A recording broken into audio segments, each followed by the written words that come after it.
Ассаляму алейкум, менің каналыма қош келдіңіздер. Бүгін сіздерге осындай өте дәмді қытырлақ алмалы галета рецептімен бөлісемін. Менімен болыңыздар. Ал енді бисмиллах деп кірісейік.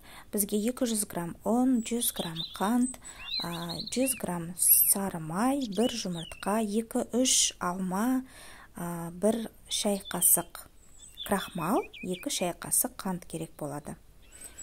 Ұнға қант пен майды қосып, жақсылап қолмен ұнтақтап аламыз.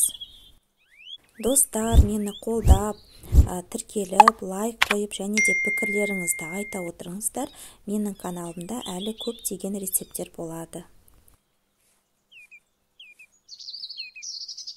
Міне осылай жақсылап тұрып ұнтақтап алған соң, 1 жұмыртқа қосып, қасықпен араластырып аламыз да, кейін қолымен бүкіл қамырды жинаймыз.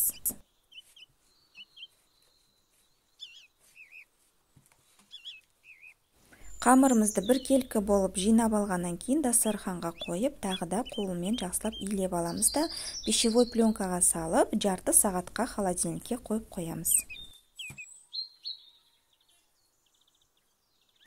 Енді салмасын жасаймыз. Ол үшін алманы 2-ге бөліп, ортасындағы дәнегін алып тастаймыз.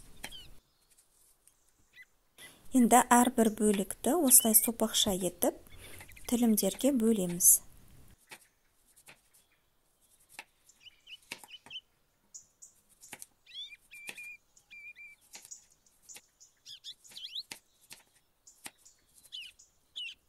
Енді холодильниктен қамырымызды шығарып, менде тефлоновый коврик, сіздерде пергаментный бумага болса болады, үстіне ұн сеуіп, қамырымызды оқтаумен жаямыз.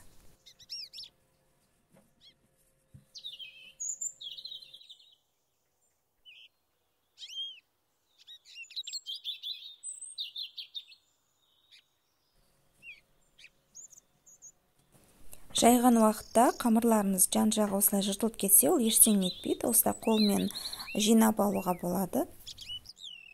Енді ортасына алмамызды осылай домалата жайып шығамыз.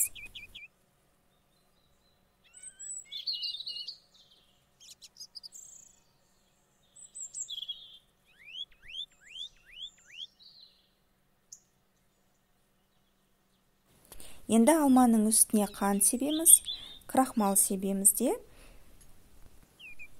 қамырдың шет жағынан алып, осылай жан жағын ораймыз.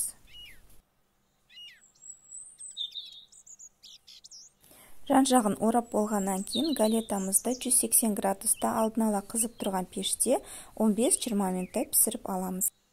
Міне алмалы галетамыз пісіп шықты. Осындай өте керемет, өте дәмді болып шығады. Міндетті түрде жасап көріңіздер, сіздерге ұнайтынына сенімдімін. Сонымен қатар менің каналыма тіркеліп, лайк басып, комментарий жазуды ұмытпаңыздар.